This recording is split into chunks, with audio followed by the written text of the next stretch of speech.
Čau lidi a vítám vás již u jubilejní 10. recenze. Ano, a co si dáme dneska za energy drink?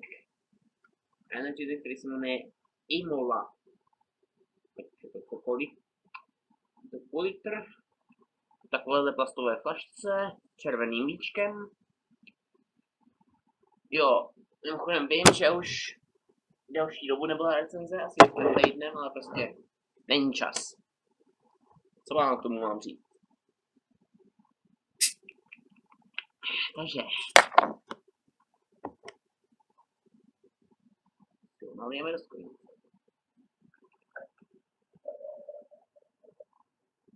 Podíváme na barvu.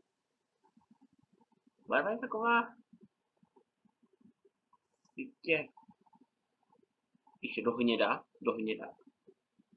A na zdraví.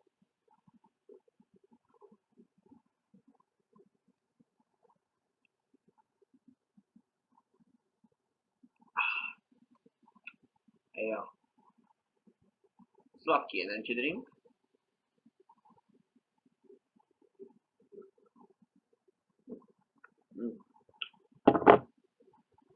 Je dobrý. Samozřejmě existují lepší energy drinky, takže tohle je spíš takový oddechový.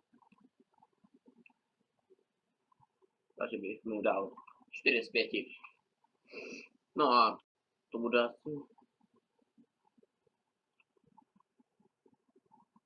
všechno. Nevím, co bych tady ještě řekl.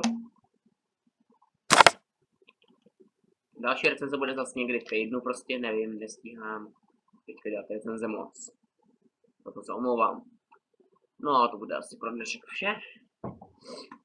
Takže čau.